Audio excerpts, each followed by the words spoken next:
The wind howled like a banshee, tearing at the branches of the ancient oak tree that stood sentinel over the abandoned graveyard.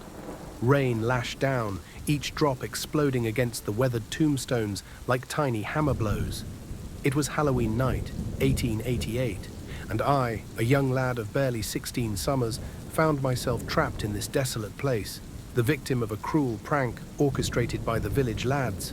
They called it testing my mettle, but I knew it was nothing more than a sadistic game to them. I huddled beneath the skeletal branches of the oak, seeking meager shelter from the storm's fury. The air was thick with the scent of damp earth and decaying leaves, a pungent aroma that mingled with the metallic tang of fear that clung to my throat. Every creak and groan of the ancient tree, every rustle of leaves carried by the wind, sent shivers down my spine. As the night wore on, the storm intensified, and with it, the oppressive sense of dread that weighed upon my soul. I felt a presence, a cold, unseen gaze that bore into me from the shadows, making the hairs on the back of my neck stand on end. I tried to convince myself it was just the wind, the storm playing tricks on my senses, but deep down, I knew better. Suddenly, a bolt of lightning split the sky, illuminating the graveyard in a ghostly white light. And there, amidst the gnarled branches of the oak, I saw it. A figure, tall and gaunt, its eyes glowing with an eerie luminescence. It was draped in a tattered black cloak, its skeletal fingers reaching out towards me, beckoning me closer. Terror gripped me, and I scrambled back, my foot catching on a gnarled root. I fell, my head striking the cold, hard ground. The figure descended from the tree, its movements fluid and graceful, defying the laws of gravity. It hovered over me, its face now visible in the flickering light of the storm. It was a woman, her skin pale and translucent, her eyes hollow and black. Her lips, curled into a sinister smile, revealed a set of sharp, pointed teeth. She reached out, her icy fingers tracing the contours of my face, sending shivers down my spine. "You shouldn't be here," she whispered, her voice a chilling rasp that echoed through the graveyard. "This is a place of the dead." I tried to scream, to cry out for help, but my voice was trapped in my throat. The woman's grip tightened, her fingers digging into my flesh. I could feel the life draining from me, my body growing numb and cold. Just as I thought I would succumb to the darkness, a blinding light erupted from the depths of the graveyard. The woman recoiled, her hand flying to her face, a hiss of pain escaping her lips. I looked up to see a figure standing amidst the tombstones, bathed in an ethereal glow. It was a man, his features obscured by the light, but his presence radiated warmth and power. He raised his hand, and the woman shrieked, her form dissolving into a wisp of smoke that was quickly swallowed by the storm. The man turned towards me, his gaze piercing the darkness. I felt a surge of hope, a sense of salvation that washed over me like a tidal wave. He reached out, his hand gently touching my forehead. A wave of warmth flowed through me, and I felt the life returning to my limbs. "You are safe now," he said, his voice a soothing balm to my terrified soul. "The darkness cannot harm you." As quickly as he had appeared, the man vanished, leaving me alone in the storm-ravaged graveyard. I lay there for a long moment, my body trembling, my mind reeling from the encounter. Then I slowly got to my feet, my legs still shaky, but my heart filled with a newfound courage. I stumbled out of the graveyard, the storm now abating, the first rays of dawn painting the sky in hues of pink and orange. I never looked back, but the memory of that Halloween night, the chilling encounter with the woman in black, and the mysterious savior who appeared from the shadows remained etched in my mind forever.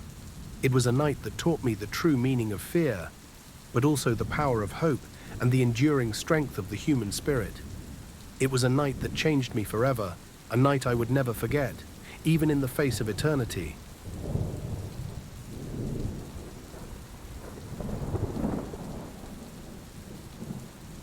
The biting October wind whipped my hair across my face as I hurried down the deserted street. The flickering glow of jack-o'-lanterns cast eerie shadows that danced and writhed like macabre specters. It was Halloween night, the one night of the year when the veil between the worlds seemed to thin and the whispers of the unseen drifted on the wind. I was 17, a fearless teenager convinced I was immune to the superstitions and spooky tales that permeated the crisp autumn air.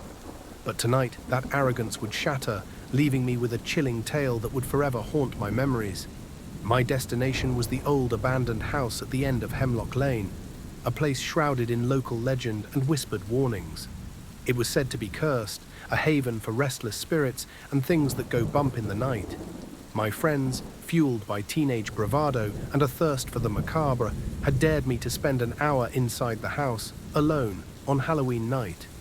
I, never one to back down from a challenge, had readily accepted, scoffing at their tales of terror.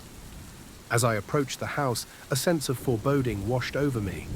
The wind seemed to moan through the broken windows, and the skeletal branches of the ancient oak tree in the front yard clawed at the sky like skeletal fingers.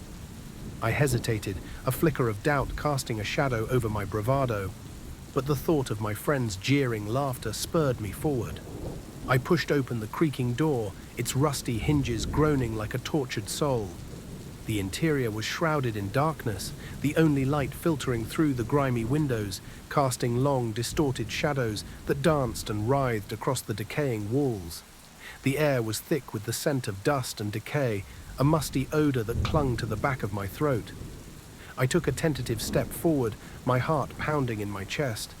The floorboards groaned beneath my weight, their mournful cries echoing through the empty house. I fumbled for my flashlight, the beam cutting through the darkness, revealing cobweb-draped furniture and peeling wallpaper. As I ventured deeper into the house, the atmosphere grew heavy, the silence pressing down on me like a suffocating blanket. I felt a presence, a cold, unseen gaze that followed my every move. The hairs on the back of my neck prickled, and a shiver ran down my spine. Suddenly, a loud crash echoed from upstairs, sending my heart leaping into my throat. I froze, my breath catching in my chest. The sound was followed by a series of thumps and bangs, as if something heavy was being dragged across the floor. Fear gripped me, and I turned to flee, but a chilling voice stopped me in my tracks. "Leaving so soon?" it whispered, the sound raspy and ancient, sending shivers down my spine. I spun around, my flashlight beam dancing wildly in the darkness. And then I saw it. A figure, tall and gaunt, materialized from the shadows, its eyes glowing with an eerie green light. It was draped in a tattered black cloak, its skeletal fingers reaching out towards me. I screamed, my voice echoing through the empty house. The figure lunged, its movements impossibly fast, its icy fingers closing around my throat. I struggled, gasping for air, but the creature's grip was unrelenting. As my vision blurred, I caught a glimpse of the creature's face. It was a grotesque mask of decay, its skin stretched taut over bone, its eyes burning with malevolent glee. I felt the life draining from me, my body growing numb and cold. Just as I thought I would succumb to the darkness, a blinding light erupted from within the house. The creature recoiled, its grip loosening, a hiss of pain escaping its lips. I collapsed to the floor, gasping for breath, my body trembling uncontrollably. The light intensified, filling the house with an otherworldly glow. And then I saw her, a woman, ethereal and radiant, materialized from the light, her eyes filled with compassion and sorrow. She reached out, her touch gentle and warm, and I felt a surge of energy flowing through me. The creature snarled, its form flickering in the light. The woman raised her hand, and the creature shrieked, its body dissolving into dust. The light faded, and the woman vanished, leaving me alone in the darkness. I stumbled out of the house, the storm now a distant memory, the first rays of dawn painting the sky in hues of pink and orange. I never looked back, but the memory of that Halloween night, the chilling encounter with the creature, and the mysterious woman who saved me remained etched in my mind forever. It was a night that taught me the true meaning of fear, but also the power of hope and the enduring strength of the human spirit. It was a night that changed me forever, a night I would never forget, even in the face of eternity. My friends laughed at me when I told them what happened. I knew then nobody would believe me. I have kept this story to myself until now. This world is full of mysteries, and we will probably never have all the answers to everything that goes on around us that we can't see. There are those of us that get a taste every now and then of the unseen, and most of those that don't will never believe. I found out the hard way there is more going on around us than we will ever know. The wind howled like a tormented spirit, whipping through the trees lining the old dirt road. It was Halloween night, the moon hidden behind a veil of storm clouds, casting the world in an inky blackness. I was driving home from a late-night shift, the only sound besides the wind, the rhythmic thump of the old tires on the uneven road. Suddenly, my headlights illuminated a figure standing in the middle of the road. I slammed on the brakes, the car skidding to a halt. My heart pounded in my chest as I peered through the windshield, trying to make sense of what I was seeing. It was a creature, tall and imposing, easily 9 feet in height. Its body was humanoid, but covered in thick, dark fur. Its legs were digitigrade, like a dog's, ending in paws tipped with wicked claws. But it was the creature's face that truly terrified. A canine snout filled with razor-sharp teeth, framed by a mane of coarse hair, and eyes that glowed with an eerie yellow light. The creature let out a low growl, a sound that reverberated through the car and chilled me to the bone. I fumbled for my phone, my hands shaking, but the battery was dead. I was trapped, alone with this terrifying creature on a deserted road on Halloween night. The creature took a step closer, its claws scraping against the asphalt. I could see its muscles rippling beneath its fur, its power evident in every movement. I braced myself for the attack, but it never came. Instead, the creature turned and melted back into the darkness, leaving me trembling in the silence. I sat there for what felt like an eternity, my heart still pounding in my chest.